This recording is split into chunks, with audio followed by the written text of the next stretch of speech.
बहू, ई तू का कर रहल बाड़ू बहू? अरे अजय अभी दुनिया में नहीं खे, भगवान के उहे मर्जी रहे। अजय नईखन मरल बाबूजी, हमरा के पूरा विश्वास बा। वो जहाँ भी हुई है, हमारी मांग के सिंदूर उनका के खींच के ले आए। अजय के भाई तू ही समझावा बहू के। बेटी, बाजी, हमरा के विश्वास बा, वो जिंदा हुए। हाँ बेटी, सब ठीक हो जाएगी। भगवान पे भरोसा रखा, सब ठीक हो जाएगी। देखी रउआ जैसन उचित समझी वैसन करी, हमरा कौनो एतराज नहीं के। चला काजल। कहाँ? बिटिया अभी तहार उम्र ही का बा, ये पहाड़ जैसी जिंदगी कैसे कटबू तू? यही से हम फैसला कैले बानी कि हम तोहार दूसर बियाह करब। सुना बहू, बाबूजी के कहल तू मान ला। अभी तो बहुत जिंदगी पड़ल बा।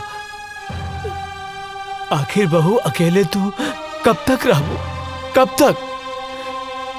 का बाबूजी, बोझ लगता नहीं का? का बात कर रहल बारू बेटी? अरे बेटी तू हमार बात समझे के कोशिश करा। एक त धन भाग हमार की तू हमरे घर में बहू बन के आयलू। हम कोनो आँख के काजल ना है कि आंसू के साथ बह जाई। अजय के नाम में हम अपन रूह, धड़कन सब कुछ कर देले बानी। हम अपन अंतिम सांस ले उनका इंतजार करब।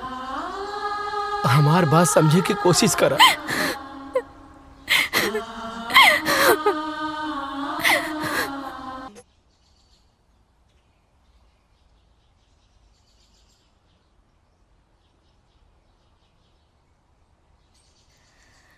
बहू, ई तू का कर रहल बाड़ू बहू? अरे अजय अभी दुनिया में नहीं खे, भगवान के उहे मर्जी रहे। अजय नईखन मरल बाबूजी, हमरा के पूरा विश्वास बा। वो जहाँ भी हुई है, हमारी मांग के सिंदूर उनका के खींच के ले आए। अजय के भाई तू ही समझावा बहू के। बेटी, बाजी, हमरा के विश्वास बा, वो जिंदा हुए। हाँ बेटी, सब ठीक हो जाएगी। भगवान पे भरोसा रखा, सब ठीक हो जाएगी।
क्या कर रहा है?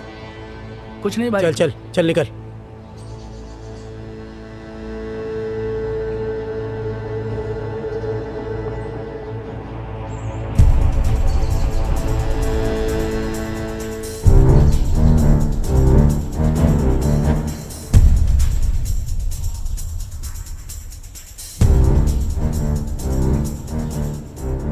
क्या हुआ भाईजान? मुझे यहाँ पे क्यों बुलाया? तू वहाँ क्या कर रहा था? अरे भाईजान मस्त छमिया थे, नज़ारे ले रहा तेरा था। दिमाग खराब हो गया क्या? गलती हो गई भाईजान, दोबारा ऐसा नहीं होगा। कौन थी वो लड़की? तू जानता है क्या उसे? तुझे पता है ना हम लोग यहाँ किस मकसद से आए हैं? अगर तूने कुछ गड़बड़ की ना तो हम लोग जिंदगी भर यहीं जेल में सड़ते रहेंगे, समझ गया ना? क्या तुझे पता है? क्या पता वो लड़की जासूस हो सकता है वो लड़की हमारे बारे में जानने के लिए तुमको पटा रही हो। आइंदा ऐसी चीजों से दूर रहो। मैं बार बार नहीं टोकने वाला, समझे? जी भाईजान। आइंदा ध्यान देना। सिर्फ वो लड़की नहीं, और भी लोग हो सकते हैं जिनकी नजर हमारे ऊपर ही हो। हमें यहाँ बच बचा के रहना है और अपने काम को अंजाम देना है। किसी को भी भनक भी नहीं लगनी चाहिए कि हम कौन हैं और यहाँ पर क्या कर रहे हैं। जी भाईजान, जी भाईजान। समझे क्या? जी भाईजान। जाओ तुरंत होटल के कमरे में, तुम बाहर मत निकलना।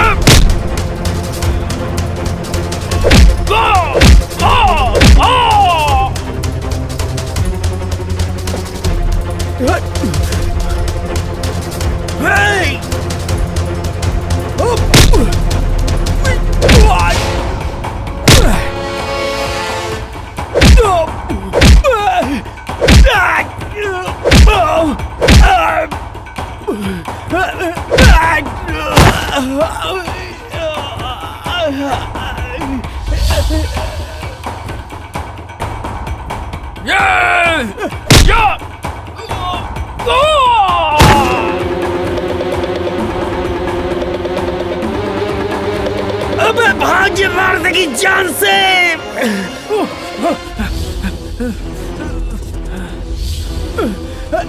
जल्दी भाग।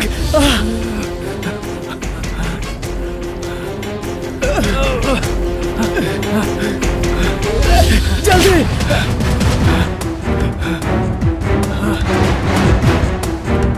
भाग, जल्दी भाग।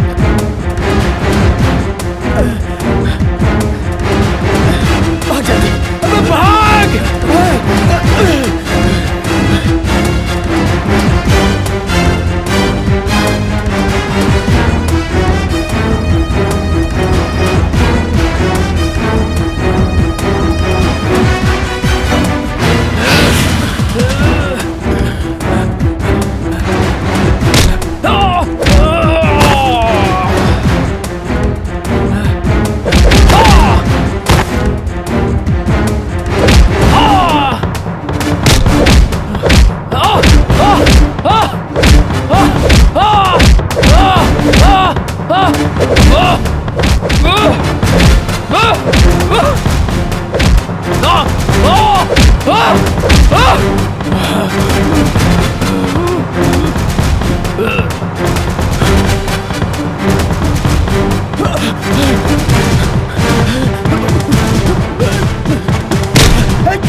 तू है जा।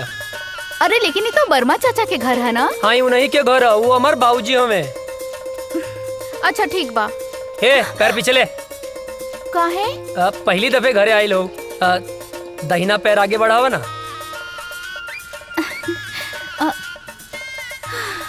लेकिन अभी तक तो मिसेज अजय नहीं बनल। तब बन जाना, मना के कैले सा। हम तक कब से तैयार हैं। हमरा के इतना सस्ता में पटावल आसान नहीं खे। तो दहेज दे के ले आए, बाकी लायम जरूर। यही घर में गांठ बांध ला। अरे अजय बेटा के बाबूजी ये आपसे ना मिले आयल बाड़ी। अरे तो तू एजा का खड़ा बाड़ा, अंदर आवा बेटा। अरे काजल बेटी प्रणाम चाचा जी। खुश रहा खुश रहा। अरे भीतर आवा। ना ना ना, उ तो बाबूजी आपके घरे बोलौले रहले ना। अच्छा? तो बस टाइम पे आ जाई, उहे बतावे खातिर आइल रहनी। हाँ ठीक बा, आ जाए भब। चल तनी, प्रणाम। खुश रहा। अरे रुका बेटी। हाँ अरे बुड़बक्के बाड़े का। हाँ बाबूजी। का कहले? अरे ना बाबूजी। हाँ हाँ ठीक बा, जाओ काजल के घरे छोड़ के आवा जाओ। चला। डरते तो हम अपने बाप से हैं। बाप ने परमिशन दे दिया तो क्या कहना। बैठा। चला। ये बच्चा मतीन कहाँ बैठल बाड़ू? जवान हो गई लू, जवान मतीन बैठा ना। ठीक से तो बैठल बानी। जवान हो गई लू, फीलिंग नहीं किया आवत का। ए तार ढेर ना होता का? लेके चले के बता, लेके चला ना तो हम जाता नहीं। ए देवता रिसिया मत यार, बैठा। हमार मतलब है कि ऐसे बैठा कि हमरो मजा आवे और गियर भी बदल जाए। ठीक बा, चला। Thank you.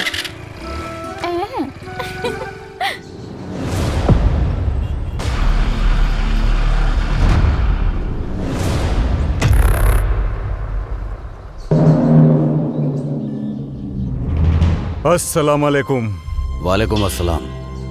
क्या खबर है?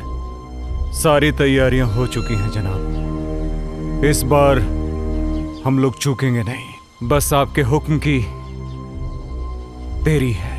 हमारे सारे जवान तैयार हैं हिंदुस्तान के सैनिकों का सर धड़ से अलग करने के लिए। आमीन। जी जनाब।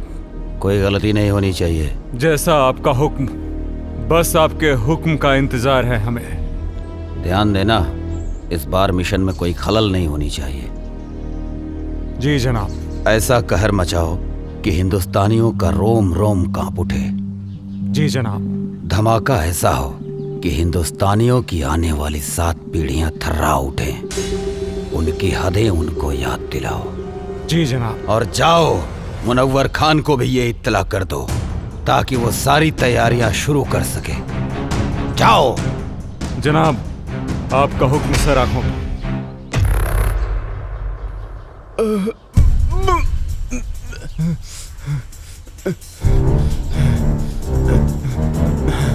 सलाम जनाब। इसको हमने इतना मारा लेकिन इसने फिर भी अपनी जुबान नहीं खोली। जनाब, हम तब से इसे बहुत बेरहमी से मार रहे हैं लेकिन फिर भी ये कुछ बताने को तैयार नहीं है। अबे सुन पाकिस्तानी पिल्ले, मेरी उम्र से क्या अंदाजा लगा रहा है बे? हमारे देश के नौजवानों में इतनी गर्मी है कि तेरे जैसे पाकिस्तानी झेल नहीं पाएंगे। अब तो तेरी गर्मी निकालनी ही पड़ेगी मुझे। बहुत फड़फड़ा रहा है साले। सुन, मैं इसकी गर्दन काट रहा हूं और तू इसका वीडियो बना और हिंदुस्तान में भेज ताकि हिंदुस्तान में कोई भी मर्द पैदा होने से सैकड़ों बार सोचे। इस वक्त की सबसे बड़ी खबर, आतंकवादियों ने हिंदुस्तानी सैनिकों और उनके ठिकानों पे हमला करना शुरू कर दिया है। उन्होंने भारतीय सैनिक का सर कलम कर जय हिंद सर। जय हिंद सर, एक बैड न्यूज है। क्या है बैड न्यूज? सर, अभी भी इंटेलिजेंस से खबर मिली है कि आतंकियों ने हमारे ठिकानों पर हमला करना शुरू कर दिया है। अच्छा, तुम लोग थोड़े होशियार रहो। वहाँ पे हम अपने और सैनिकों को लगा देते हैं। उन देशद्रोहियों को उनकी औकात दिखा देते हैं। It's order. Okay sir.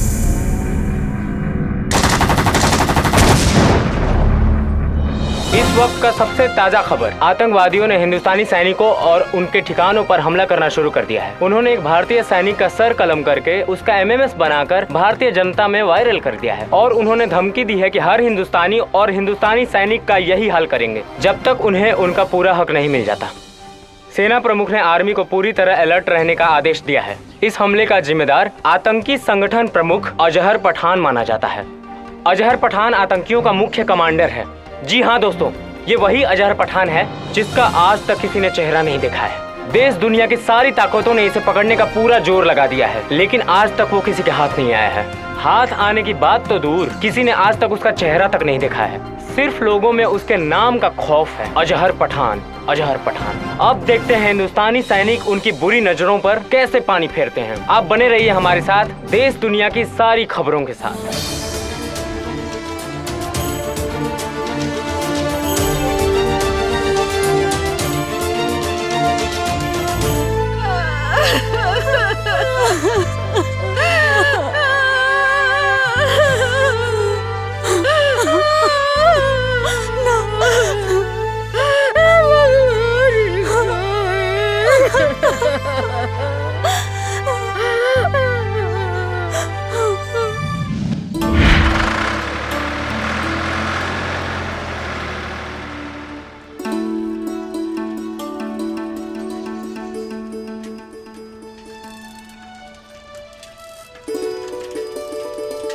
Good morning भैया। Good morning. ये साइकिल किस लिए? आप आगे आगे दौड़ेंगे, हम पीछे पीछे फॉलो करेंगे। अच्छा, ये साइकिल दीजिए तो। पर साइकिल का है। अरे दीजिए। दीजिए।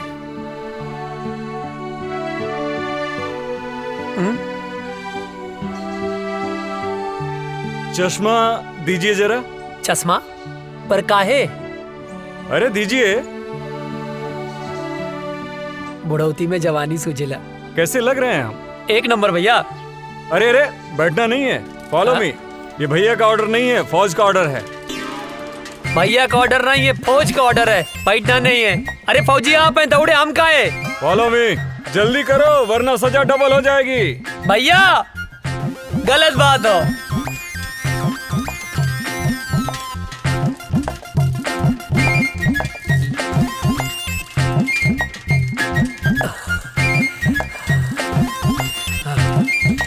हम न दौड़ब ना, जा आगे, हम थक गए नहीं। दौड़ो उठ के। तू ही जा, हम ना जा। अरे उठ जा, क्या पता कब देश को तेरे जैसे जवान की जरूरत पड़ जाए। हमके देश के काम ना आवे क्यों, तू ही काम आवा। अरे पगले, शरीर में फुर्ती रहेगी, ताकत रहेगी तो कभी भी किसी भी समय किसी को भी झाड़ सकता है। गांव में हमसे क्यों ना भिड़ेला, जे भिड़ेला पटक के चाप देला। हाँ। अच्छा ठीक है, उठ जा भाई, आओ बैठो। बेवकूफ कहीं का। लो चश्मा अपना दी। चल बैठ। हमार भैया।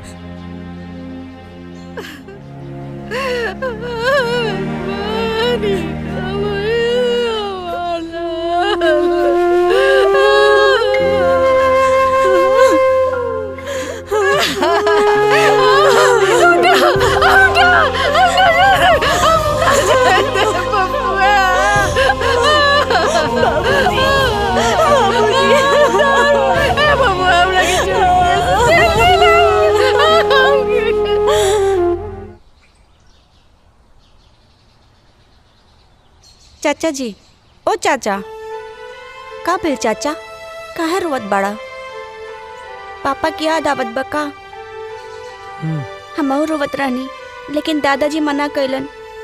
कहले हाँ कि पापा देश के दुश्मन से लड़े गए बाड़े। लेकिन चाचा, गांव वाले कहले हाँ कि पापा लौट के कबो ना आई हैं। का ये बात सच है? ना मुन्ना, पापा जरूर आई हैं, जरूर आई हैं। चल बेटा। हे भगवान, हमरा पीछे काहे उठा लेला? हमरा पीछे का खेले रही?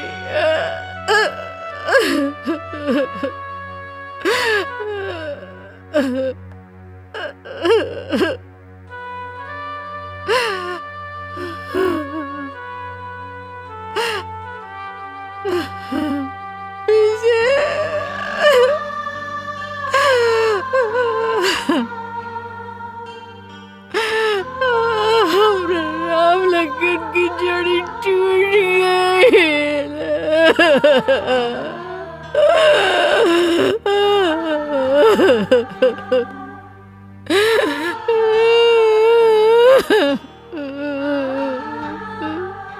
भीतरी नींद ना आवत रहे, तारा गोद में सो जाए। ये सब का हो गेल बबुआ, ये सब का हो गेल।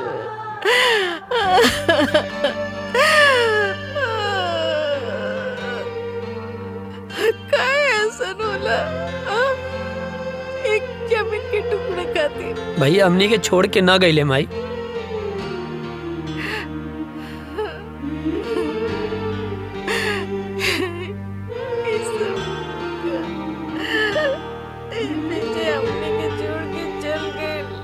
ना, ना माई, भैया हमनी के छोड़ के ना गईले, वो तो हमनी के दिल में बाड़े।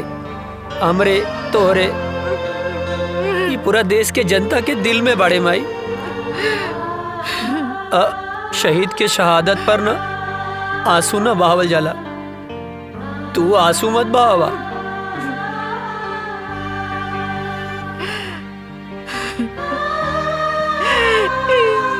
सब काय होला?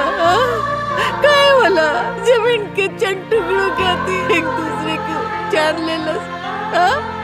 काय पता ना, एक माई के कोकू कर देलस, हमर राम लगन की जोड़ी तोड़ देलस। पता ना माई, पता ना पड़ोसी मुल्क के हमनी के देश से कौन नाराजगी बा, पता ना। बबुआ हमरा के छोड़ के कहीं मत जाइए, हमरा के छोड़ के नहीं तो हम मर जाएंगे बबुआ। ना जाए माई, हमरा के छोड़ के ना जाए, मत जाइए। कभी ना जाए, कभी ना जाए भाई, कभी ना जाए।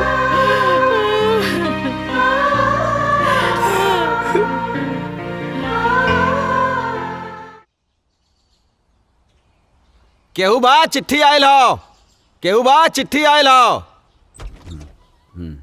चिट्ठी आयल हो। हाँ आवतानी। हाय ली।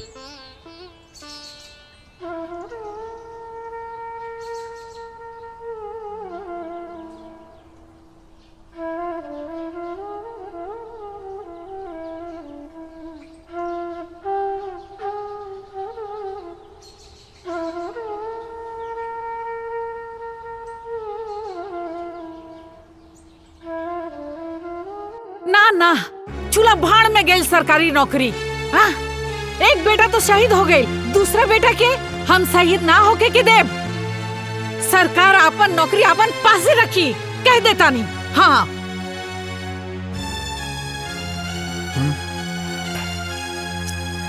देखा बेटा, बात ऐसन बा कि विजय के शहीद होखे के बाद भारत सरकार ओकरा जगह पे तोहके नौकरी देले बा। मगर हम नहीं के चाहत। हाँ, विजय शहीद हो गई, ओकर नौकरी अजय के मिलल। अगर अजय शहीद हो जाए तो हम क्या करब? बोली।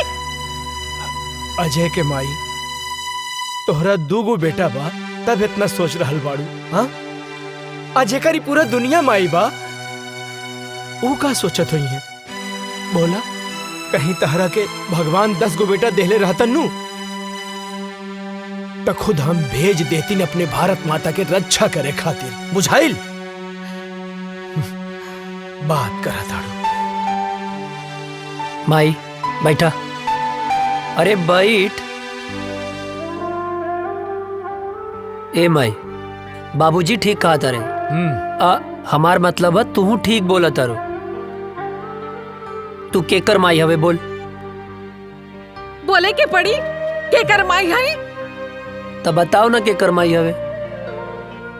तोहर माई है। आई धरती माई के कर माई हवे हमरे नु ह। बाबूजी गलत कहाँ बोले? तोहरे रक्षा के जिम्मेदारी के कर है बाबूजी? तोहर। आ धरती माई के रक्षा के जिम्मेदारी के कर है? अरे तोहरे नु बा।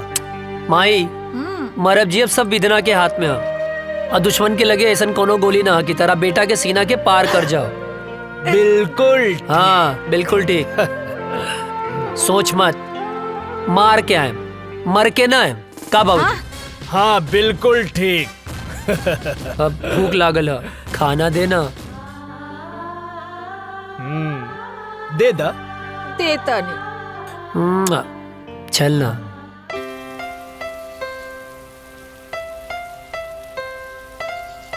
अजय तोहार रेलवे में सिलेक्शन हो गई।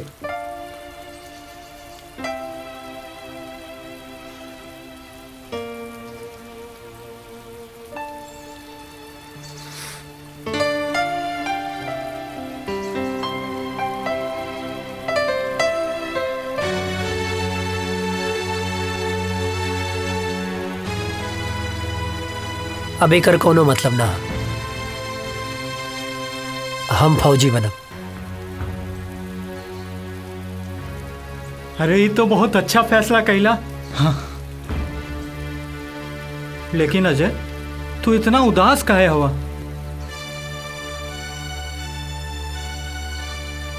तोरा के विजय भैया के याद आवता ना?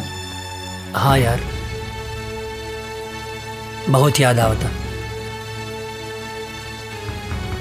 अब ये उदासी के बोझा तू कब तक ढोईबा?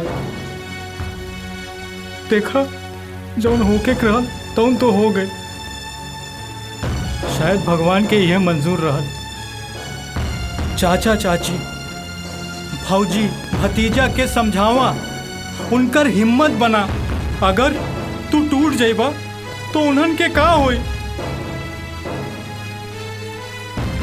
ठीक कहत वे यार।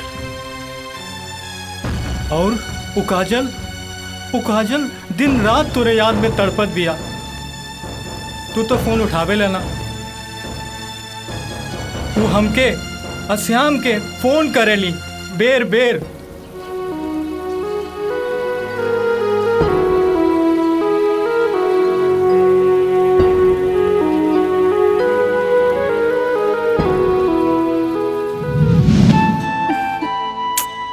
पता ना कहाँ रह गई ले।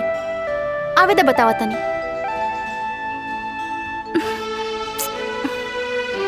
काजल आ गई नहीं? आहा बहुत बड़ एहसान कर दिया ला आके। मतलब ई कि हम पूरा 2 घंटा 20 मिनट से तार इंतजार कर रहल बानी। बात तो सही कहा तारू। का बात तो सही कहा तारू? हाँ लेफ्ट राइट करके तो हमार पैर दुखे लागल। पिराए लागल होई ना? हाँ बहुत ज्यादा पिराता। और पता ना कहाँ कहाँ पिराता। कहाँ पिराता? यहाँ यहाँ और यहाँ। अरे यहाँ पिराता। एजा का देखा तेरा? यहाँ देखा। अब का बताएं? देख रहे हैं बड़ी फुर्सत से खुदा ने तुम्हें बनाया है। हाय इतना हसीन मिट्टी कहाँ से लाया है?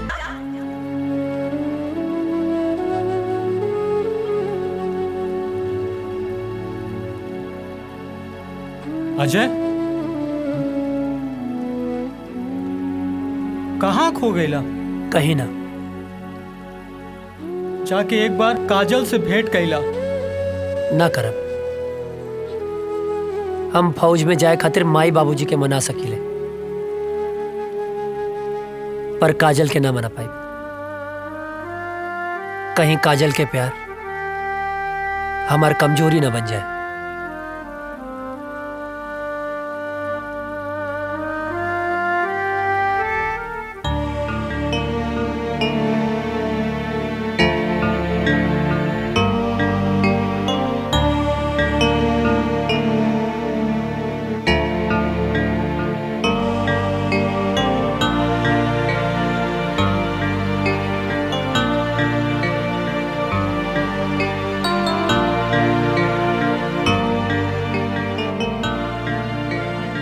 बबुआ एक बार विचार कर ला, हम माई है ना, हाँ? हम अपन मन के ना समझा पाता नहीं। विजय के सदमा तो हम बर्दाश्त कर लेनी, लेकिन तो के कुछ हो जाए तो हम ना बर्दाश्त कर सकब। तो के तक खुश होके के चाहिए माई, हमके देश के सेवा करे के मौका मिलल बा। अब ऐसे ताक के ना हमके ब्लैकमेल मत करा, खुशी खुशी भेज ना यार।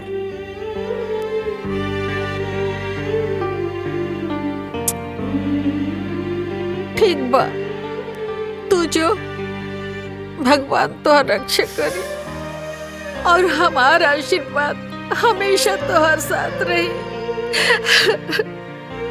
तोरा रक्षा करी, तोहर ढाल बन के खड़ा हो जाए।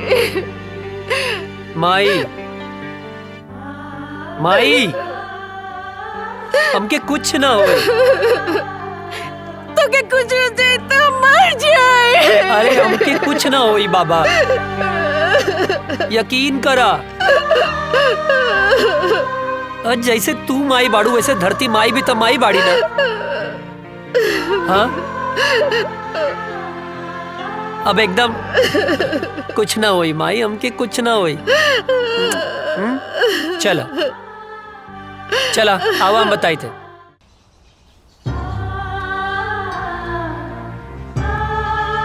चला था खुश रहीं बाबू।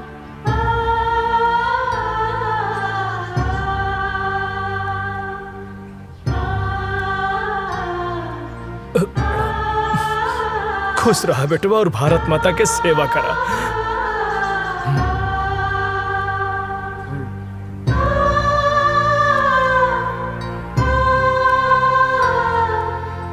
माई,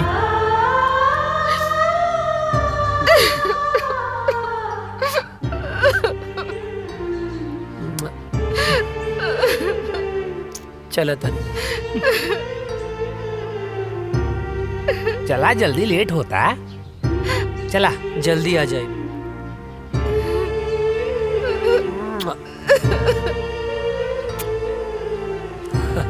चला श्याम, चला। चाचू, जय हिंद। जय Hind.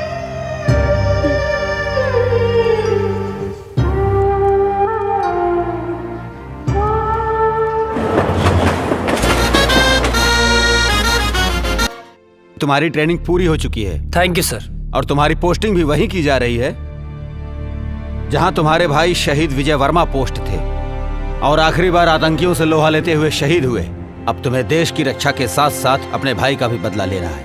Thank you sir, it's my pleasure sir. और मुझे पूरा यकीन है कि तुम भी पूरी जाबाजी और दिलेरी के साथ माँ भारती के दुश्मनों को उनकी औकात बताओगे सर। और हाँ, ड्यूटी ज्वाइन करने से पहले छुट्टी दी जाती है। जाओ अपनी फैमिली के साथ एंजॉय करो। Thank you sir, thank you so much सर। सर, जय हिंद। प्रणाम बाबूजी। खुश रहा, का हाल बा बेटा? बाबूजी ट्रेनिंग पूरा हो गई। तो बहुत बढ़िया बात। और खुशी के बात ही बा कि कुछ दिन खातिर हम घरे आवतानी। अरे ये तो बहुत खुशी के बात बा। माई कहाँ बाड़ी? कहीं गई बाड़ी। बाबूजी बोला ना। ना रह दा, आके बताएं। ठीक। जी बाबूजी, प्रणाम। खुश रहा। अरे विजय के माई, विजय के माई। हाजी। अरे जल्दी एक लोटा पानी लेके आवा, बहुत बड़ खुशखबरी बा। जी। जल्दी आवा, जल्दी आवा।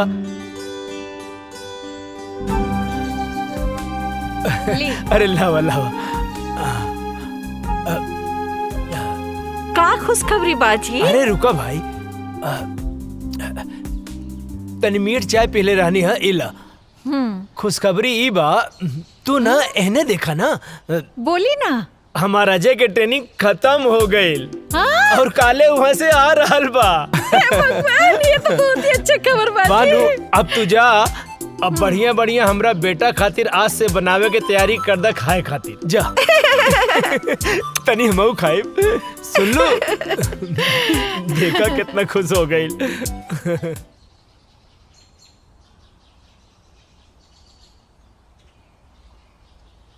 माई, माई। अरे हे भगवान।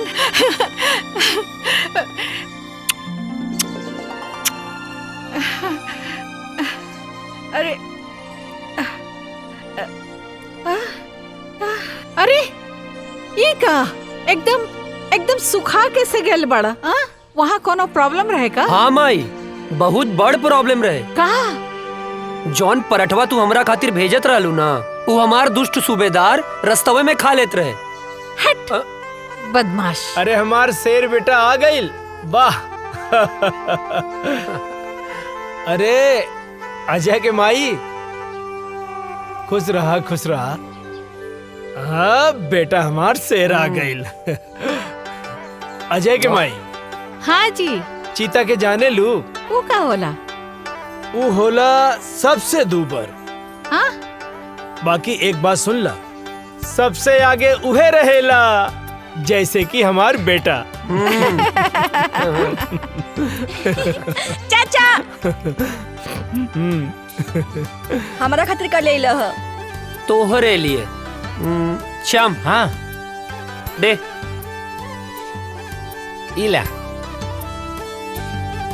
अरे भाई हम पाकिस्तानी ना, ही सब पाकिस्तानी लोग का का दाय करिए कर हा। पप्पी। अभी ना इधर। एहर भी। हाय शाबाश। इले। इतना सा? तहु तो इतना सा बाड़े। जब बड़ हो जाइबे ऐसन वर्दी पाजे त तोहरो के बड़गन मिल जाई का बाबूजी? एकदम बिल्कुल ठीक। जा खेला। जब बना गाँव के शेर तू। और बाबूजी आप ठीक बानी ना? हाँ। अरे यार, राजा दशरथ और कौशल्या माता और राम की मिलाप हो गई है तब तो चल के कुछ काम काज कर लिहल जाओ भाई साहब। ई का बगत रहे छोटन? हाँ चाचा कुछ काम हो ना, जो यार अजय का काम? आप काहे मारत अरे रहा? चाची कुछ जरूरी। पर आज कौन काम है? हाँ मैं इधर आता नहीं, हमारा कैसा मालूम बा कि तू इधर आता तोरा कैसा मालूम बा? हाँ ढेर बोला मत। हम कहते हैं चला चला चला। रुक जा। अरे भाई चला। ड्रेस चेंज तक कर ले आवा ना। अरे चाचा जी रे रे रे जो बता ना कौन काम रहे रे? कौन काम?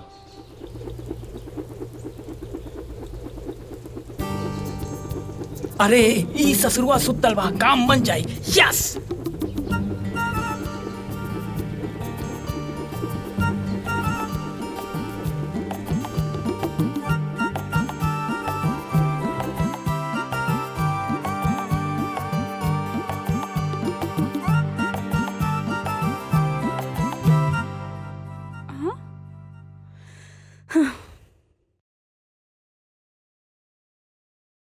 हे भगवान, कितना अच्छा सा झाड़ू लगावत हनी, फिर भी पता नहीं कहाँ से कागज आ जाता। हवा भी तो ना चलता।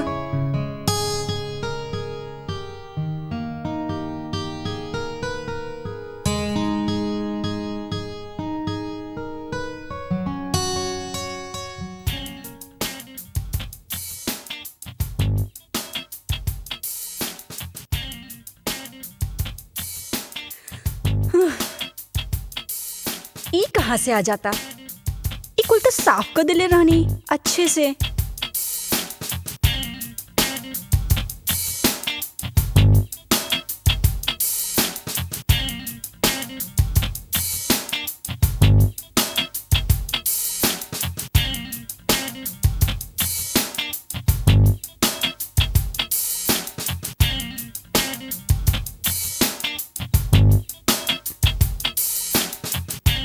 अरे रे, हम बानी हम।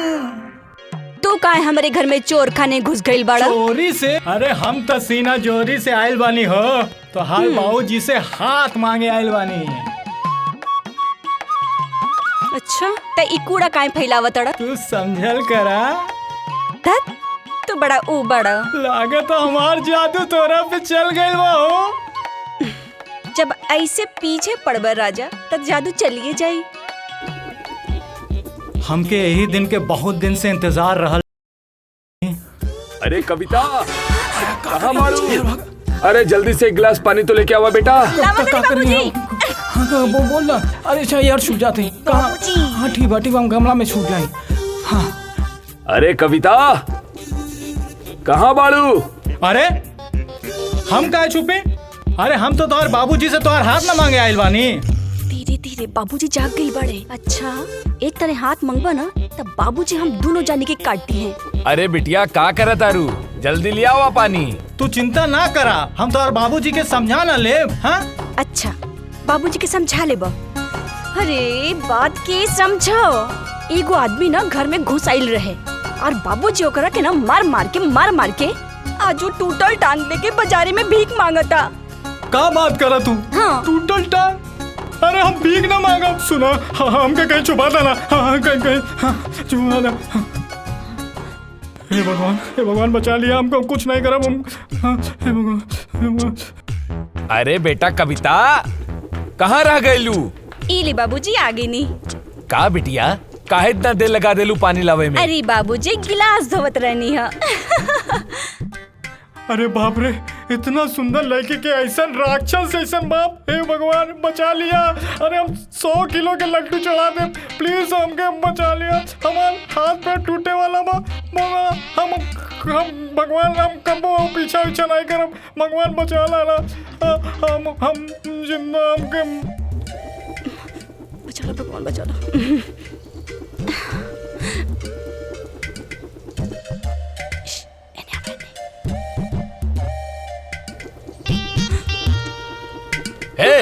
क्या हरे रुक। अरे कहाँ तानी रुक जो। अरे कहाँ भागे था रुक। अरे कहाँ तानी रुक जो। अरे के बड़ा। अरे कहाँ जाबे भाग के रुक जो। बाप रे पकड़ ले रुक जो। कहाँ भाग? अरे तो इतना हिम्मत? हाँ हमारा घर में घुस गई ले। तो इतना हिम्मत? हमके माफ कर दे। चल तोहरा क्या भैया हम तो से का कहत रही ना। हमके दांते कटलस। हे भगवान कल्याण की रक्षा करी हो, आपका करी। रुका कहाँ भाग के जाइबा तू? रुक जो, हम तोहरा के छोड़म ना। कहाँ भाग के जाइबे? रुक बताओ तानी।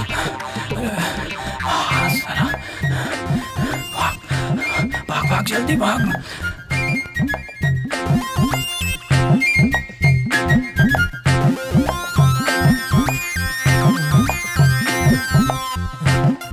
लगता भाग गए।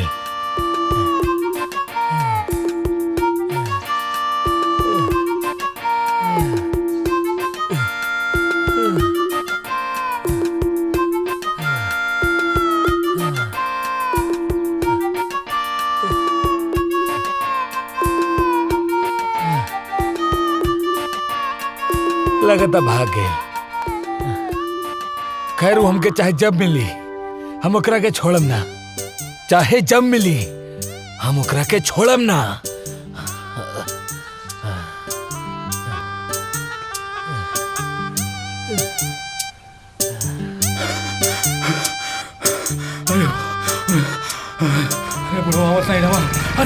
अरे रुक बे। कहाँ थे बे तुम? तुम्हारे चक्कर में हम सारा गांव घूम लिए बे। अरे राम कहानी बाद में बताए, पहले घर चलो। पहले बताओ कहाँ थे बे, नहीं तो चढ़ा देंगे। अरे यार चला ना यार।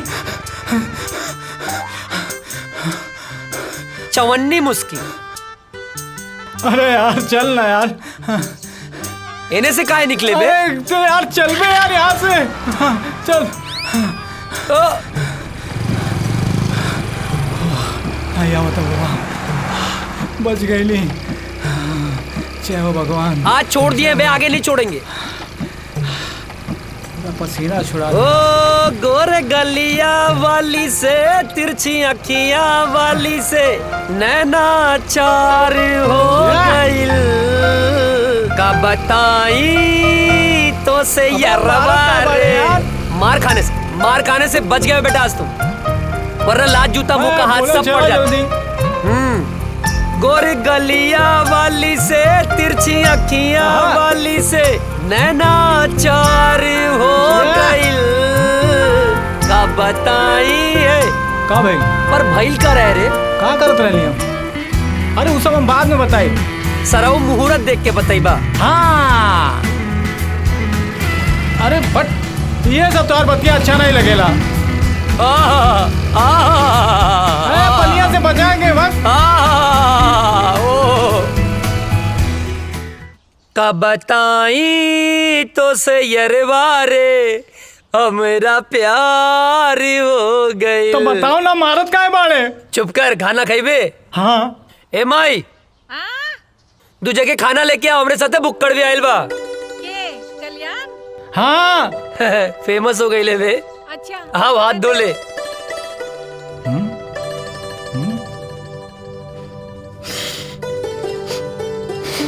ए हाँ, जाके हाथ धो। अरे हमार हाथ तो साफ बा। साफ बा? सलून के पानी कितना दिन में बदले ले? जबले कीड़ा ना पड़ेला। अबे गंदा हो रहा। जाके हाथ धो। जाता ही। एक बार कुकुर के पूंछ सीधा हो सकेले, बाकी तू ना। इला चाची गोड़ लगातानी। चेत रहा, बैठा। खा।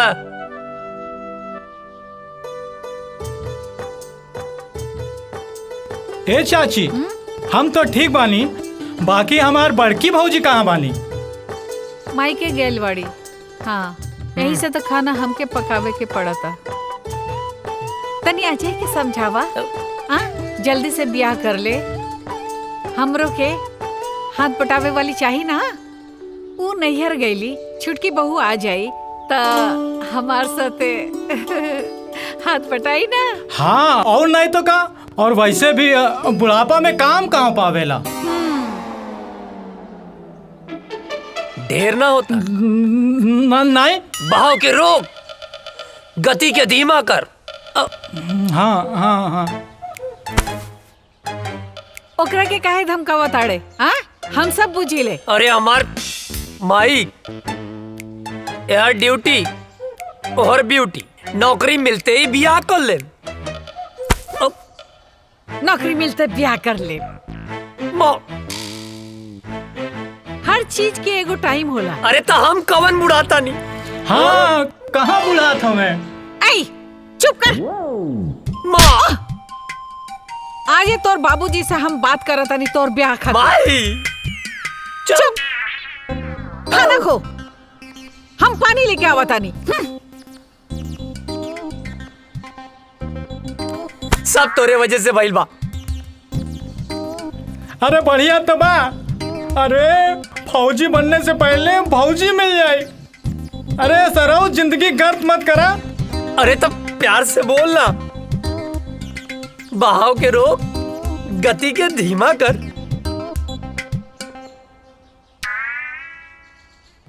अरे यार, तुहार तो ब्याह हो जाए, हम तो साला छलवे बजाते रह जाए। सुन, तू चिंता मत कर। तू जिंदगी भर अस्तूरा न चलेबे। ये कुकुर मुत्ता नियन शकल मत बनाओ। तोरा जान के का नाम? सामान? अरे तोर प्राण रे। कविता। अगर हमार कविता के और पढ़ लेलस ना तो हम जान दे दे। तोर जान इतना सस्ता हो? कविता के अब तो से बियाह हम कराई। हमू देखता नहीं के बीच में आवता। नफरत और जंग में सब जायज होला। नहीं, जायज होला। खाना खा।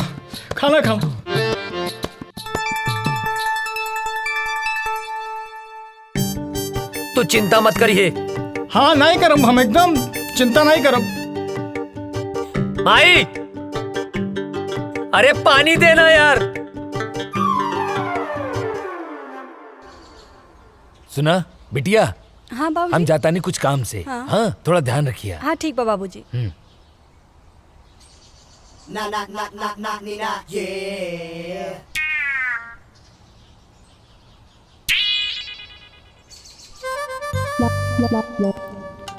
हमके कविता से मिलले बहुत दिन हो गए बा। आज जाके कविता से मिलब। हाँ, बढ़िया मौका बा। जाता नहीं।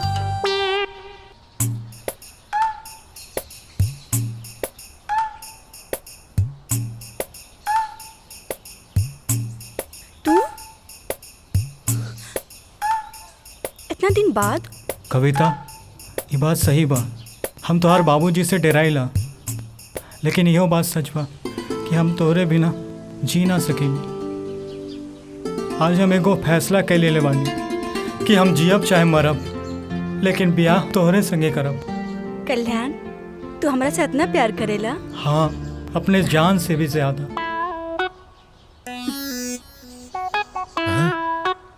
तोहरा के जान ही देवे के पड़ी।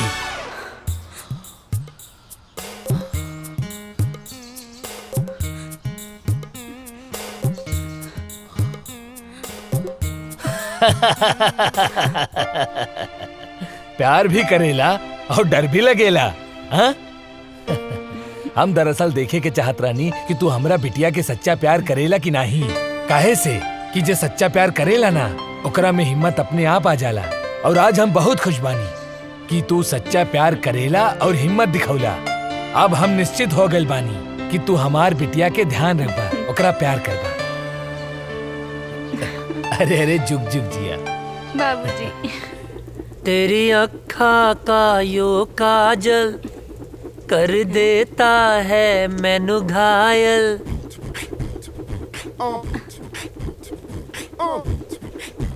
कहा रे हेने आओ। छोटा पटाखा बड़ा धमाका। हाँ? भाग यहाँ से भाग। अरे बबुआ, जेकरा खातिर इतना फीट फाट होत बड़ा ना, तारा बाबूजी ओकरा बाबूजी से मिलके बात पक्का करे खातिर गइल बाड़े। हाँ? सच्ची माई? हम जाना तानी तोहार जान कहाँ अटकल बा। अरे अजय के माई, अजय के रिश्ता पक्का हो गई। हाँ, अब सुना तू एक बात कान खोल के सुन ला। दिग्विजय सिंह फौजी के बेटा के बियाह हट तनी घर के बढ़िया से एकदम जगमगा दिया। हाँ, ताकि लोग आए देखें देखते रह जाए। ठीक ना? हाँ ना बेटा? हाँ बाबू। हाँ, ठीक बा। Thank you Mai. Thank you बाबूजी। तेरी अखा का यो काजल कर देता है मैनू पागल। नर नर नर नर नर।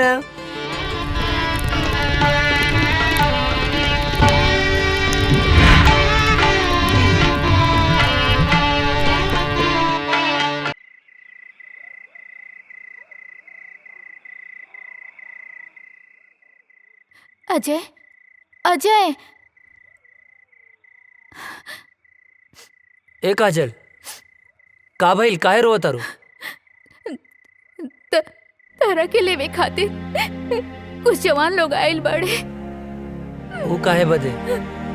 वो लोग कहते रे कि ऊपर से ऑर्डर बा, तारा के जाए के पड़ी। ए पगली, एहर देखा। अरे तय में इतना रोवे के कौन बात बा? ऑर्डरे नु आइल ह। हम फौजी हैं। जब जब ऑर्डर आई हमके देश के रक्षा खातिर जाए के पड़ी। आई तो हमार फर्ज है। तो हम का हैं? का हमरा खातिर ताहर कोनो फर्ज नहीं खे? देखा काजल, देश से अपन तुलना मत करा। एक जवान के लिए पहला फर्ज होकर यह रहेला कि वो पहले अपने देश की रक्षा करे। तू हमार प्राण हो। तुहार हर सांस हमरे सांस में बसेला। एहर देखा, हमार ताकत बना, कमजोरी मत बना। बनबू ना? हंसा। जाके हमार वर्दी ले आवा।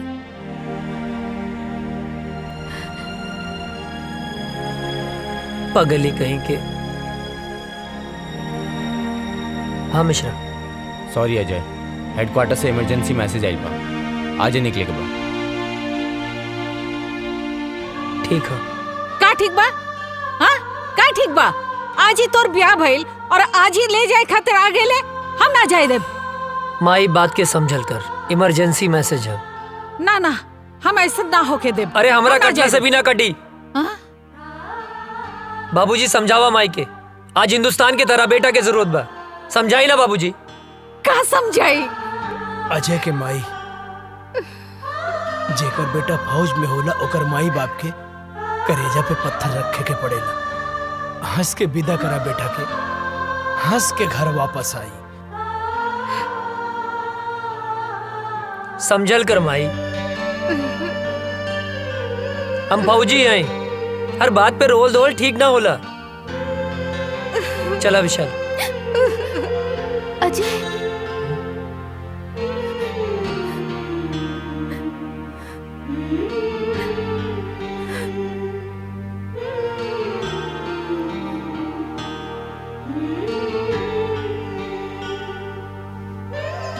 जल्दी आए। अपन ख्याल रखिए। तो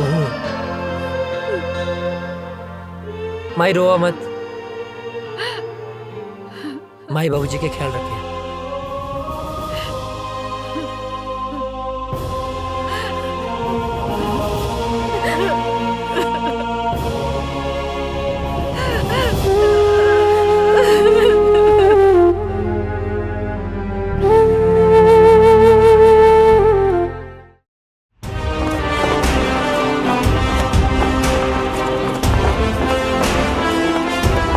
गांव का सफर कैसा रहा अजय? बहुत अच्छा सर।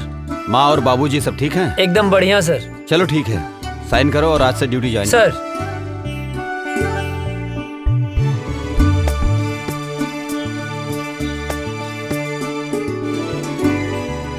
जय हिंद।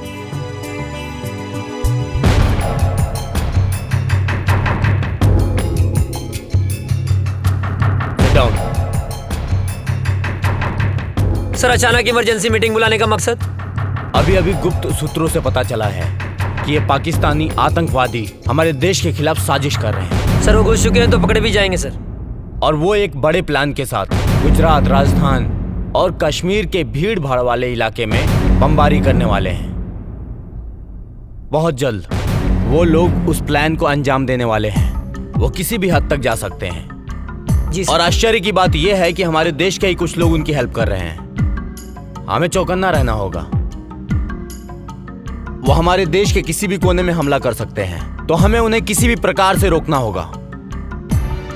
अजय सर, तुम पूरी तरह से अभी अलर्ट हो जाओ। सर। राम सिंह, तुम ऐसा करो, सीमा से सटे जंगल के इलाके में बटालियन के लिए सारी व्यवस्था उपलब्ध कराओ। जय हिंद सर।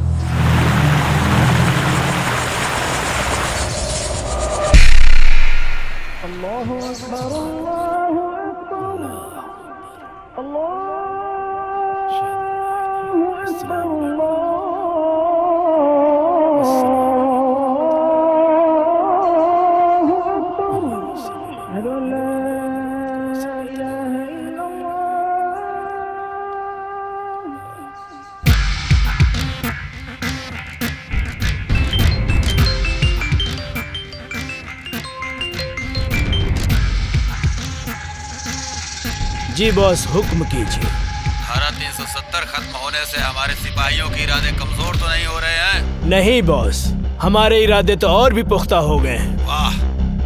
कश्मीर हमारा था, हमारा है, हमारा ही रहेगा। इंशाअल्लाह। इंशाअल्लाह। आगाज तो उन्होंने किया था, खत्म हम करेंगे। बहुत खूब, आमीन।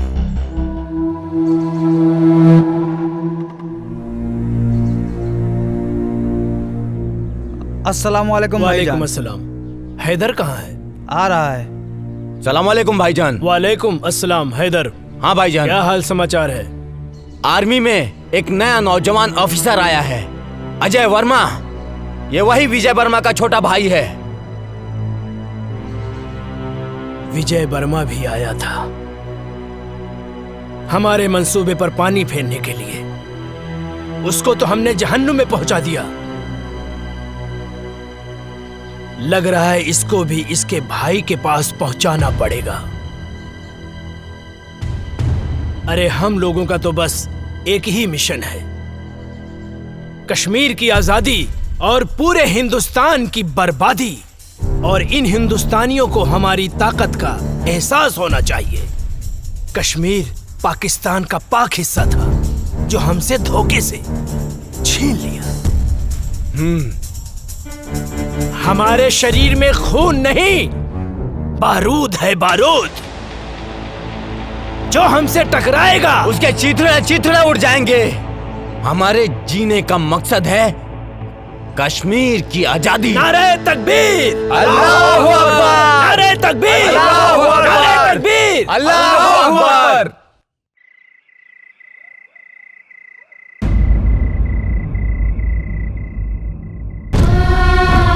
हे भगवान, हमार सुहाग जहाँ भी होके सही सलामत होके।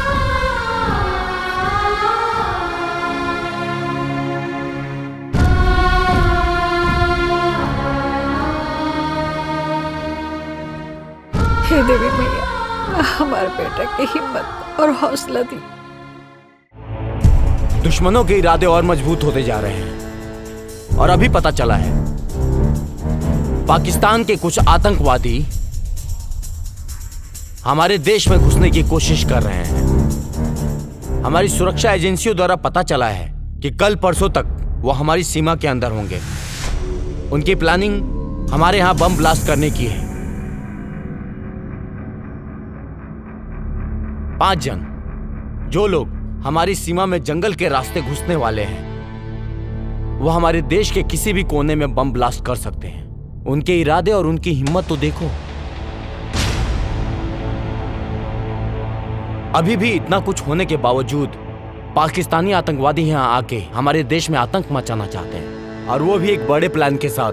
हमें इनके सहारे उस इंसान तक पहुंचना है जो इस खेल का मास्टरमाइंड है। उसे जिंदा पकड़ना होगा ताकि वो किसके कहने पे, किसके इशारे पे ये सब कर रहे हैं। इसलिए इस मौके को हमें हाथ से नहीं निकलने देना है। अगर हम लोग इस बार कामयाब हो गए तो जीत हमारी पक्की है। सर, आर यू रेडी? सर। गाइस, मिली जानकारी के अनुसार दुश्मन अपना मूड बना चुका है। कभी भी हमला कर सकता है वो। अलर्ट रहना जरूरी है। दीपक। यस सर, हम लोग भी पूरे तैयार हैं सर। सारी तैयारी हो चुकी है। दुश्मन बाल भी बाका नहीं कर सकता सर। गुड। गांव की मिट्टी के खुशबू के छोड़ के आइल बनी, यहाँ दुश्मन के धूल चटावे। रिलैक्स, आओ बैठ। तेरे गांव के बाद से गांव की याद आ गई।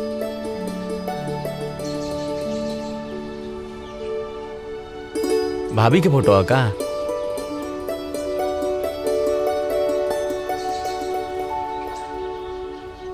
हमरे सुकून के फोटो। सर, सर, सर, कहाँ खो गई नी? अपना सुकून के लगे, अपना गांव में। रिक्वेस्ट बा सर एगो। का बोला? हमके गाँव में जाए के बा सर। अच्छा ना? लइका भइल बा सर।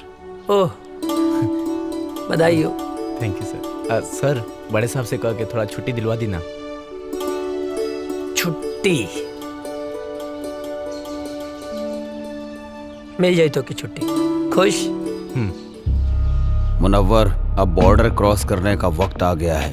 हिंदुस्तान की सीमा में घुसने के बाद के सारे इंतजाम हो चुके हैं। बस तुम्हें बॉर्डर क्रॉस करते वक्त सावधानी बरतनी होगी। चारों तरफ हिंदुस्तानी सैनिक गश्त करते रहेंगे। बहुत संभल कर चलना होगा। हिंदुस्तान में हमारे लोग तुम्हारा इंतजार कर रहे हैं। बस तुम्हारे वहां पहुंचने की देरी है। मुझे तुम पर पूरा भरोसा है। तुम वहां पहुंचने के बाद अपने काम को अंजाम जरूर दोगे। इस बार हम काफिरों को सबक सिखा कर रहेंगे। खुदा हाफिज।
चलो आओ, आ जाओ। यहाँ से 5 किलोमीटर दूर हमारे लिए गाड़ी खड़ी है। यहाँ से वहां तक जाना है और कुछ दिन हिंदुस्तान में रुकना है। हम अपने मिशन को कामयाब बनाएंगे, समझे? आओ जी।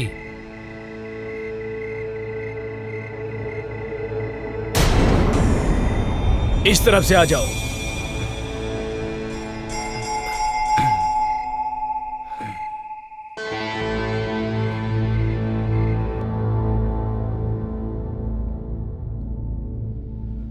रुक जाओ। अब यहाँ से ना 500 मीटर दूर हिंदुस्तान की सीमा शुरू हो रही है। हमारी सीमा यहीं खत्म होती है और वहां पे हमारे लोग हैं। वहां जाने के बाद हम अपने लोगों के साथ मिल जाएंगे। आप लोगों को संभल कर चलना है, धीरे से, ठीक है?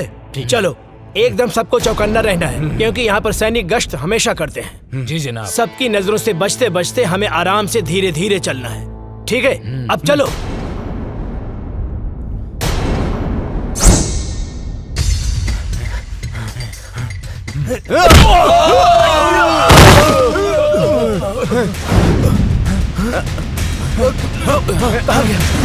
किधर गया?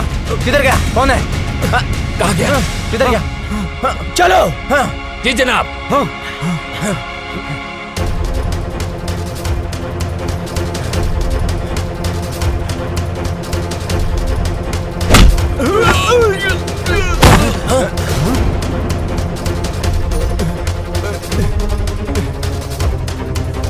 चलो चलो चलो चलो, हम अपनी सीमा में चलते हैं। आओ आओ जल्दी। भूत भूत भूत, छोड़ो हमें, छोड़ो हमें। ये मेरा तौबा, मेरा अल्लाह का तौबा, मेरे बाबा का तौबा। तू छोड़ दे मुझे, मैं कभी हिंदुस्तान में नहीं आऊंगा। अरे फौजी,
हिंदुस्तान जिंदाबाद बोल।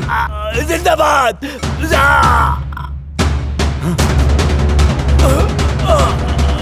ना तुम लोगों का ईमान है, ना तुम लोगों का धर्म।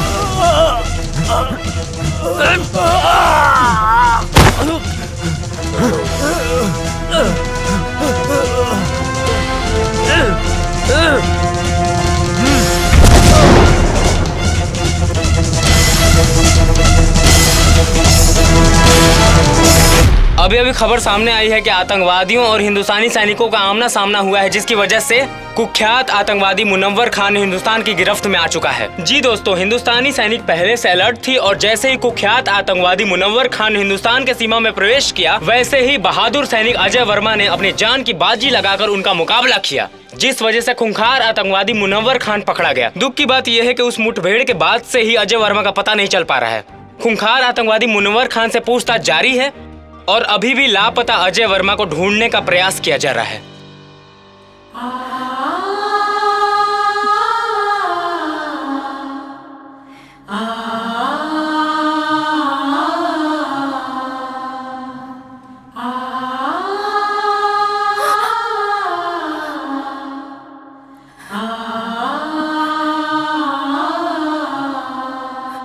हे भगवान, हम सुहाग की रक्षा करिए।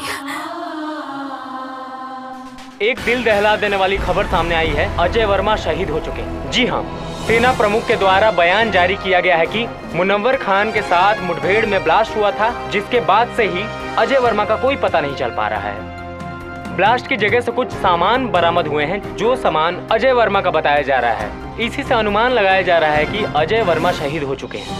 इससे पहले आतंकवादियों के द्वारा मुठभेड़ में अजय वर्मा के बड़े भाई भी शहीद हो चुके थे। अजय वर्मा को ढूंढने की बहुत कोशिश की गई, लेकिन कुछ पता नहीं चल पा रहा है। ब्लास्ट वाली जगह से अजय वर्मा के कुछ सामान मिले हैं, जिससे ये अनुमान लगाया जा रहा है कि अजय वर्मा शहीद हो चुके हैं। आप लोगों को एक जानकारी और दे दूं, कुछ ही दिन पहले आतंकवादियों के द्वारा हुए हमले में अजय वर्मा के बड़े भाई शहीद हो चुके थे। अब अजय वर्मा की इस खबर से पूरा देश शोक में डूबा हुआ है। सोचिए, अजय वर्मा के माँ बाप के दिल पे क्या बीत रहा होगा, जिनके दोनों जवान बेटे देश की रक्षा करते करते शहीद हो चुके हैं। अभी कुछ ही दिन पहले अजय वर्मा की शादी हुई थी। उनकी नई नवेली दुल्हन, जिसके हाथ से मेहंदी के रंग भी नहीं छूटे थे, बेचारी विधवा हो गई। जरा सोचिए, उस शहीद के विधवा के दिल पर क्या बीत रहा होगा। शोक प्रकट करते हुए सेना प्रमुख ने वीर शहीद अजय वर्मा को श्रद्धांजलि दी और उन्होंने बताया कि अजय वर्मा के इस शहादत को पूरा देश नमन करता है। और सेना प्रमुख ने यह भी बताया है कि मुनव्वर खान के पकड़े जाने पर आतंकवादियों के सारे मंसूबों पर पानी फिर गया है। अभी मुनव्वर खान से पूछताछ जारी है। पूछताछ में बहुत ही अहम सुराग मिलने की आशंका है। आप लोग बने रहिए हमारे साथ देश दुनिया की नई खबरों के लिए। तब तक के लिए जय हिंद। आतंकवादियों ने भारत पर फिर हमला किया, जो काफी तादाद में थे। आतंकवादियों ने फिर से हमला किया, कई जवान शहीद हो गए, लेकिन आर्मियों ने आतंकी सरदार मनोहर खान को अपने गिरफ्त में ले लिया है। लेकिन दुख की खबर ये है कि अभी तक अजय वर्मा की कोई खबर नहीं मिली। बम के धमाके को देखते हुए ये अंदाजा लगाया जा रहा है कि देश के लिए लड़ते लड़ते वो शहीद हो गए। दिग्विजय भैया के बड़ लड़का पहले ही शहीद हो गए रहल। अजय ही रहल परिवार के आधार, वो शहीद हो गई। अब उनके परिवार पे का बीती। दिग्विजय भैया के दिल पे पहाड़ टूट गई। मिल गई शांति, मिल गई शांति ना। हम पहले मना करत रहनी कि हमरा बेटवा के ना भेजी, मगर हमार केहू बात मानी तब ना।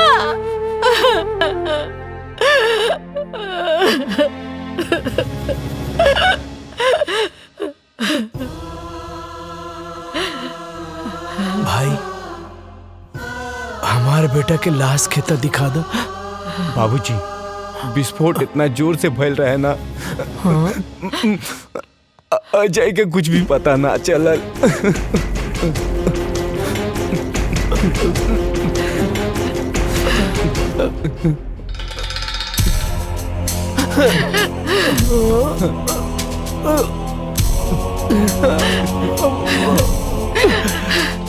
मिल गई शांति, मिल गई ना। हमार बंस के आखिरी दिया बुझ गई। माई, का भइल? इतना काहे रोता रू? और ये फोटो पर माला? हाँ? बहू, हमार बेटा अजय देश के खातिर शहीद हो गए। ना बाबूजी, ना। ये का कहा तनी आप? हाँ? ऐसा नहीं क्या हो सकत? हाँ? माई, देखा, तू रोआ मत। हाँ, अजय जिंदा हवन। तू काहे रोत बाड़ू? हाँ? अरे, तोहर माथा फिर गेल बा का? हाँ? अपन जिंदा बेटा के शोक मनावत तारू? हाँ? कहा तानी कि जिंदा बाड़े? हाँ? देखा, हमारा अजय के धड़कन सिर्फ हम महसूस कर सकता नहीं। हाँ? हमरा के इनका धड़कन महसूस हो रहा बा। नहीं मान सकत, अजय जिंदा हुवन। बहुत हिम्मत बता रामे, लेकिन अब हमार दोस्त अजय जिंदा नहीं खन, शहीद हो गए बाड़े। शर्म नहीं आवत? हाँ? एगो फौजी होके एगो जिंदा फौजी के शहीद बोला तारा? शहीद हो गई? हाँ? ना, वो शहीद नहीं खन हो सकत। कोनो दुश्मन के बम या गोली में इतना ताकत नहीं खे। कि हमार सुहाग के हमरा से छीन ले।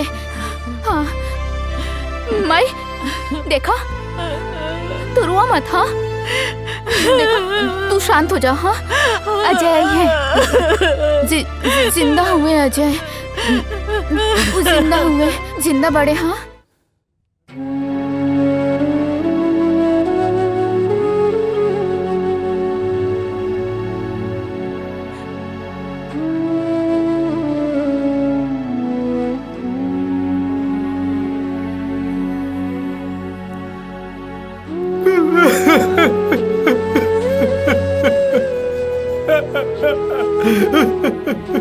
अजय भैया, अजय भैया आतंकवादी हमला में शहीद हो गए। कल्याण मत रो, काहे कि ये भगवान के मंजूर रहे। भगवान इतना निर्दयी कैसे हो सकेले? चाची चाची रो रो के पागल हो रहे माली। और काजल मौसी के तो पता ही नहीं भाई कि उनके सुहाग गुजर गई। भगवान इतना निर्दयी कैसे हो सकेले? कैसे हो सकेले? अरे श्याम क्या करता ना? श्याम, अरे अंधेरा में कौन पढ़ाई करता ना बेटा? ए श्याम, अरे मचिसिया भाई ना काजनी कहाँ धैले बा?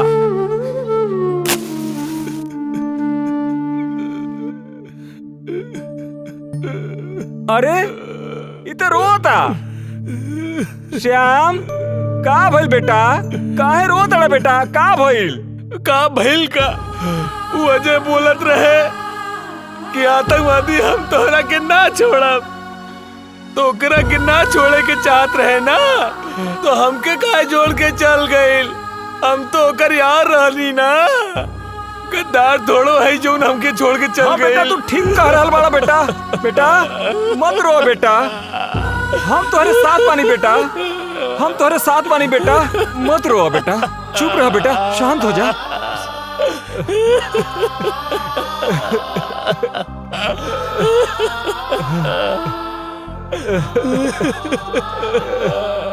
चुप हो जा बेटा, चुप हो जा बेटा, बेटा चुप हो जा बेटा, चुप रहा बेटा, चुप हो जा बेटा।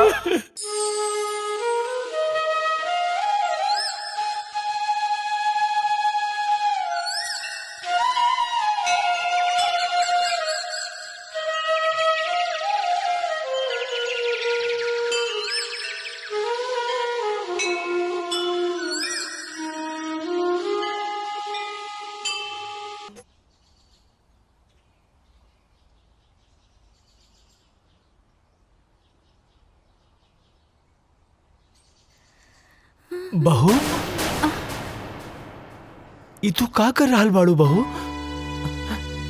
अरे अजय अभी दुनिया में नहीं के, भगवान के उहे मर्जी रहे। अजय नैखन मरल बाबूजी, हमरा के पूरा विश्वास बा वो जहाँ भी हुई है, हमारी मांग के सिंदूर उनका के खींच के ले आई। अजय के भाई तू ही समझावा बहू के। बेटी बाजी, हमरा के विश्वास बा वो जिंदा हुए। हाँ बेटी, सब ठीक हो जाएगी, भगवान पे भरोसा रखा, सब ठीक हो जाएगी। रउआ बिल्कुल ठीक कहा तानी। देखी रउआ जैसन उचित समझी वैसन करी, हमरा कौनो एतराज नहीं के। चला काजल। कहाँ? बिटिया अभी तहार उम्र ही का बा, ये पहाड़ जैसी जिंदगी कैसे कटबू तू? यही से हम फैसला कैले बानी कि हम तोहार दूसर बियाह करब। सुना बहू, बाबूजी के कहल तू मान ला, अभी तो बहुत जिंदगी पड़ल बा। आखिर बहू अकेले तू कब तक रहबू? कब तक? का बाबूजी बोझ लगा था नहीं का बात कर रहा बारू बेटी? अरे बेटी तू हमार बात समझे के कोशिश करा। एक तो धन भाग हमार की तू हमरे घर में बहू बन के आयलू। हम कोनो आँख के काजल ना है कि आंसू के साथ बह जाई। अजय के नाम में हम अपन रूह, धड़कन सब कुछ कर देले बानी। हम अपन अंतिम सांस ले उनका इंतजार करब। हमार बात समझे की कोशिश करा।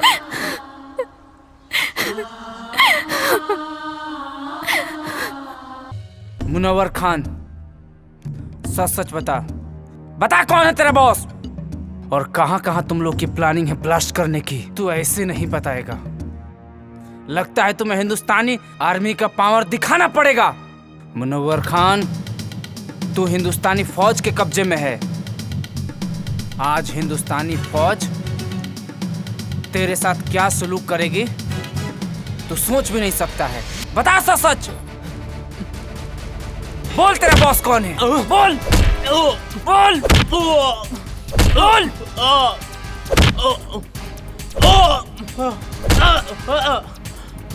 बोल कौन है बॉस तेरा? ए फौजी, तू ना चाहे मेरी जान ले लेगा ना, तो अभी नहीं बता सकता मैं, समझा? मैं कुछ नहीं बता सकता, मैं मर जाऊंगा लेकिन नहीं बता सकता, समझा? तू ऐसे नहीं मानेगा, तुझे 3rd डिग्री देना ही पड़ेगा। बोल कौन है बॉस तेरा और क्या मकसद है तुम लोगों का? नहीं बता सकता। चल जुबैर, फोन लाओ।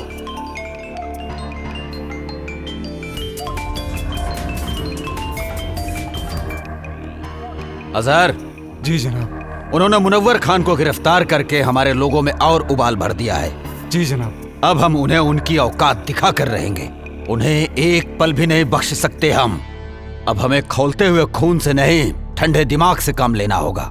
अजय वर्मा और उसका भाई हमारे ही किए हुए हमले में शहीद हुए थे। जी जनाब। दोनों भाई हिंदुस्तान और हिंदुस्तानी मीडिया के लिए हीरो हैं। अब हमें लोगों के इस इमोशन को अपना हथियार बनाकर मुनव्वर खान को छुड़ाना पड़ेगा।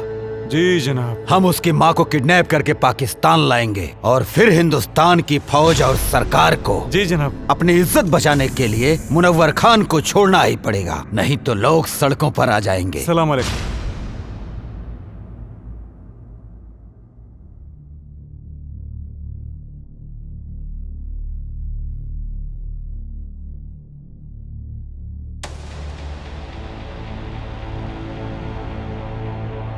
हे देवी मैया, हमार कलेजा के टुकड़े के काहे छीन ले लो। ओकरा बिना कैसे जी, ओकरा बिना हम कैसे जिया तानी माई? हम मर जाए, अब हम मर जाए। हाँ, हमरा लाल के साथ का कहलू, ओकरा के कुछ कैसे हो गल मैया? तू तो पूरा संसार के माता बड़ो, तू तो जाने लू। ओकरा बिना काजल कैसे रही माई? हमरा परिवार के पुकार तो तू सुन सकेलू ना माई? हाँ, तू तो जाने लो, ओकरे बिना हम ना रह सकब। ओकरे के कुछ कैसे हो गए? हम मर जाए, हम मर जाए, हम ओकरे बिना ना रह सकब। हमार बच्चे के लौटा दी माई। तू तो माई बड़ू, हमो माई है। हमार दिल के टुकड़े के लौटा दी।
ये कौन जगह?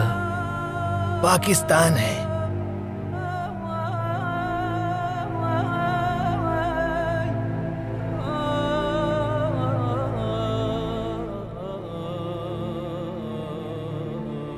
हम यहाँ कैसे हैं? कल मैं जंगल गया हुआ था तो वहां पर मैंने देखा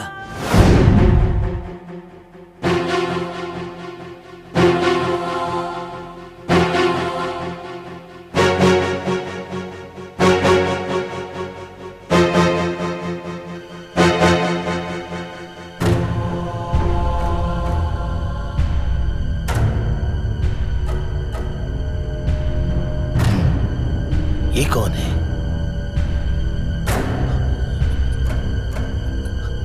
ये तो ऐसा लगता है जैसे हिंदुस्तानी है। ये फौजी लगता है।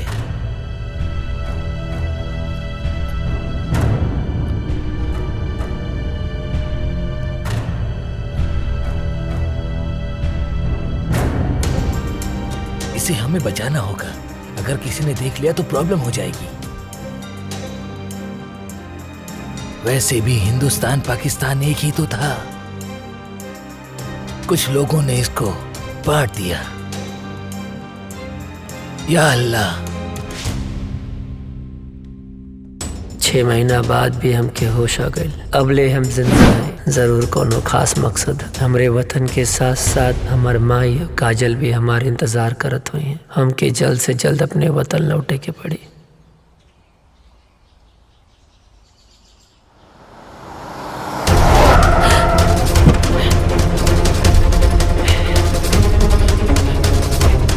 बुढ़िया चला। अरे हम चला। अरे छोड़ा। हम का कहीं नहीं हमरा ले जाता रहा। अरे कहां है? अरे छोड़ा। हम बोला था छोड़ा। ठीक ना क्या होई? छोड़ हमरा के। अरे हम बोला था हमरा के छोड़। चुपचाप बैठ। अरे छोड़ा हमरा के। हमरा क्या के हो? अरे क्या है? बता रहे हमरा के छोड़ा। अरे चुप कर। बेहोश करेगा। अरे क्या करेगा? चुप कर।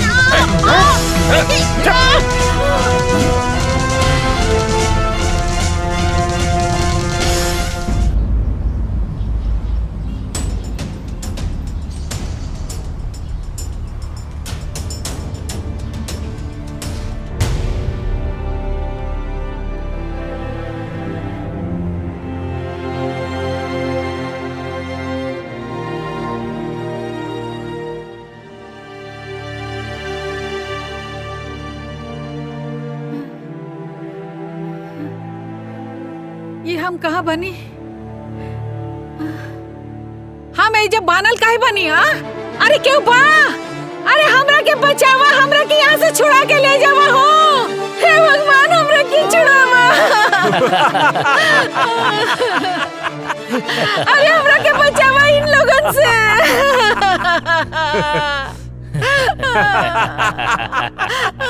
क्या बड़ा तू लोग?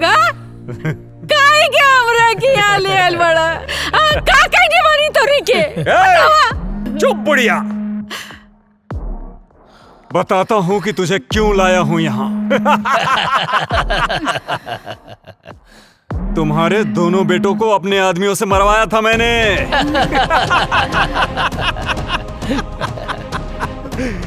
सुन, तुझे मैं किस लिए लाया हूँ वो मैं तुझे बताता हूँ। तुम्हारे हिंदुस्तान के आर्मी ने हमारी टीम के कमांडर मुनव्वर खान को गिरफ्तार करके अपने हिंदुस्तान के जेल में बंद कर रखा है, जिसकी वजह से सारा प्लान हमारा फेल हो रखा है। और उसे ही छुड़ाने के लिए हमने तुझे किडनैप करवाया है आज, क्योंकि तेरे परिवार से पूरे देश की भावना जुड़ी हुई है। ये बुढ़िया सुन, अगर 24 घंटे के अंदर अंदर मुनव्वर खान को हिंदुस्तान सरकार ने नहीं छोड़ा तो हम तुम्हारे साथ जो करेंगे ना, उसे देखकर सारे हिंदुस्तानियों की रूह कांप जाएगी। और अभी 24 घंटे होने में कुछ ही समय बाकी है।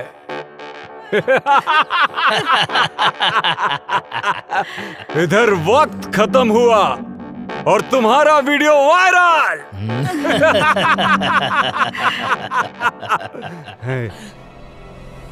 और उधर सरकार के खिलाफ जनता का विरोध।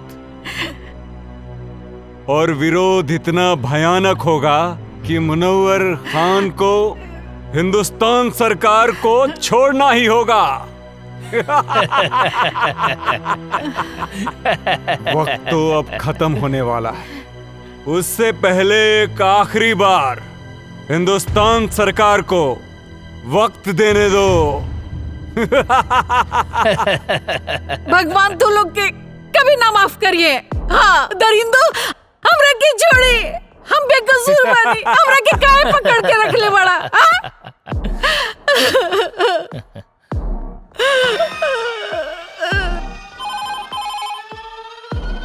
हेलो, कौन? कैप्टन, क्या हुआ? कब छोड़ रहे हो मुनव्वर खान को? वक्त का ख्याल करो। तुम्हारे पास अब सिर्फ 30 मिनट बचे हुए हैं। और सुन, अगर इन 30 मिनट में तूने हमें कोई सूचना नहीं दी तो तू सोच भी नहीं सकता है कि अजय वर्मा की मां के साथ क्या क्या हो सकता है। बकवास बंद करो। क्या सबूत है कि शहीद अजय वर्मा की मां तुम्हारे कब्जे में है? ले सुन, हमरी खातिर कोनो समझौता मत करिए। और हाँ, मैं आखिरी बार बता रहा हूँ, वो वीडियो तेरे हिंदुस्तान की पूरी मीडिया में वायरल कर दूंगा मैं। ठीक है, हमें गृह मंत्री जी से बात करनी होगी। मत छोड़िए मुनव्वर खान के। चुप बुढ़िया, बहुत चपड़ चपड़ करती है। जय हिंद सर। सर, आतंकियों ने मुनव्वर खान को छुड़ाने के लिए शहीद अजय वर्मा की मां को किडनैप कर लिया है। जल्दी एक्शन लेना पड़ेगा सर। जब तक मैं न कहूं कोई कदम मत उठाना। ओके सर। इस मसले का हल सोच समझ के करना पड़ेगा। और हाँ, इसकी जानकारी लीक नहीं होनी चाहिए। मेरे अगले कॉल आने तक का इंतजार करो। ओके सर। जय हिंद सर।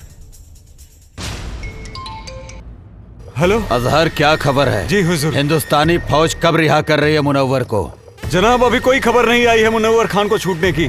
फिक्र मत करो, खबर जरूर आएगी, क्योंकि वो बुढ़िया हमारे कब्जे में है। इस बुढ़िया को हम लोगों ने बांध के रखा है।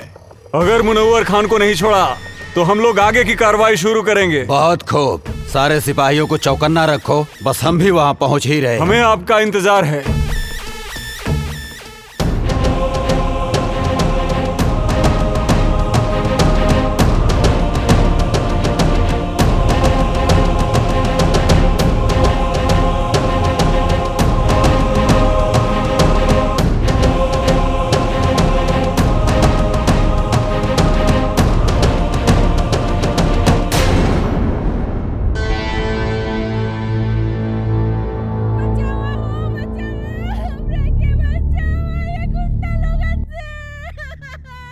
ये तो कोनो लड़की की आवाज लागत बा।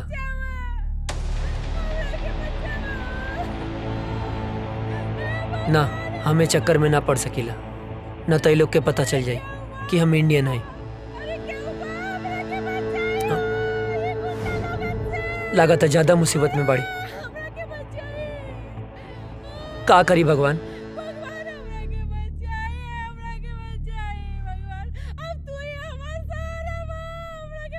केहू के भी बहन बेटी हो सकेले, ओकर रक्षा करब हमार फर्ज है, हमार फर्ज है। हमरा मदद करी, हमरा के बचाए। इतना माई बाड़ी, हमरा के बांध के रखल बा, हमरा के बचाए।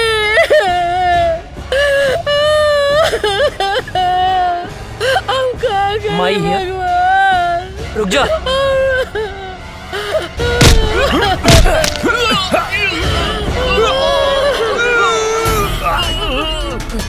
अजय! अजय! बाबा जिंदा बड़ा! हे भगवान! बचवा के हमरा के वापस कर देले बानी।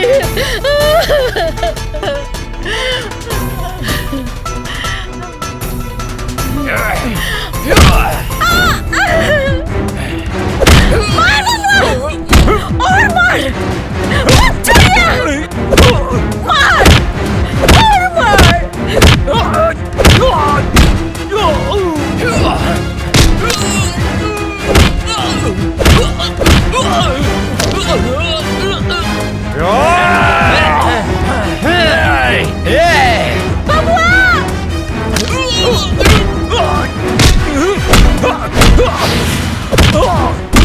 विजय के ये लोग मर ले रहे बबुआ।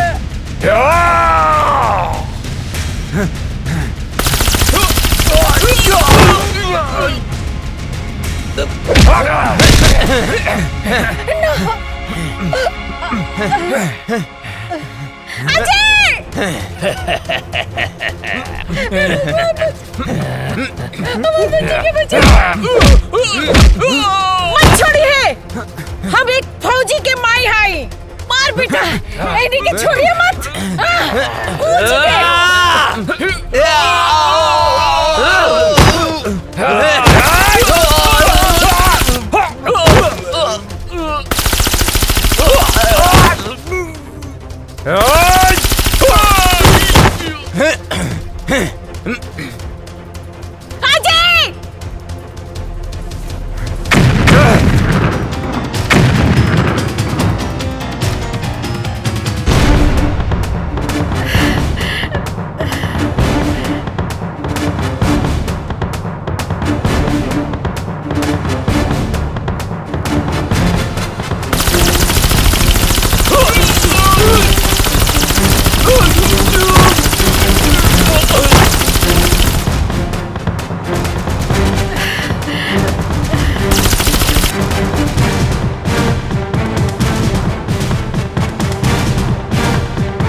बिना वजह छेड़ते नहीं, और कोई हमें छेड़े तो उसे छोड़ते नहीं। फाड़ दे कलेजा दुश्मन के घर में, हिंदुस्तानी उसे कहते हैं।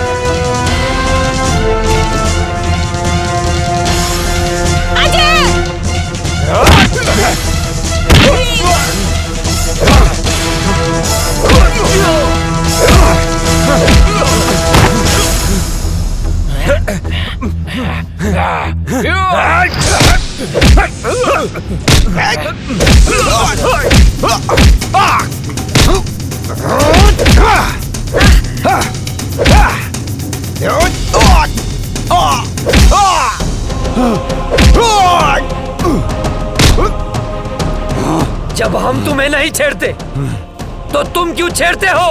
कश्मीर क्यों नहीं छोड़ते? कश्मीर हमारा है।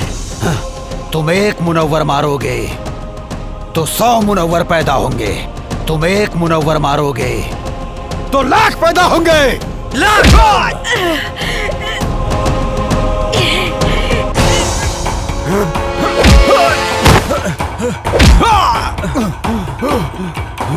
भेजे में शांति से बात घुसती नहीं है क्या? ए काफिर, तेरा भाई भी आया था यहाँ। मैंने मारा उसे, वो भी बम से उड़ा के, समझा?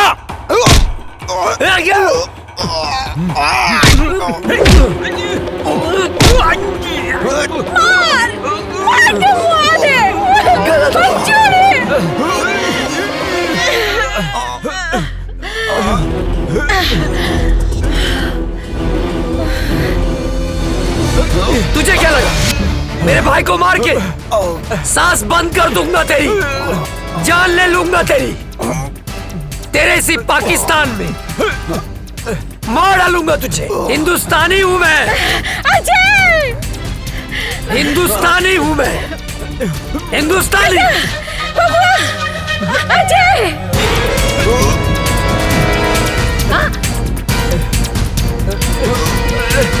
बेटा,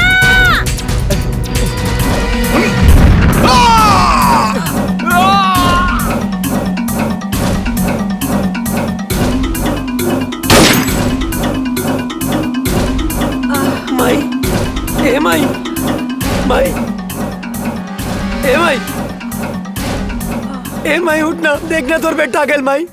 ए माई उठना माई, आँख खोलना। हाँ माई, अजय तोर बेटा। अजय बेटा, हम काले रानी ना के हम आ जाए, देख आ गए नीना। कहाँ रहला माई के छोड़ के इतना दिन? गलती हो गई माई, गलती हो गई। जाना था ना, तोहर बाबूजी, काजल बिटिया, तोहर भाभी, तोहर भतीजिया चिंटू, यहाँ तक कि पूरा गांव हमार बबुआ के हमारा अजय के इंतजार करत रही। बेटा तू हमने के छोड़ के कहाँ गई? कहीं न जाए माई।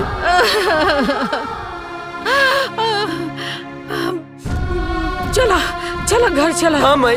काजल बिटिया तो हर इंतजार चला करत उठा। रही। जना तड़ा। मेरा भारत महान। जय हिंद, जय भारत।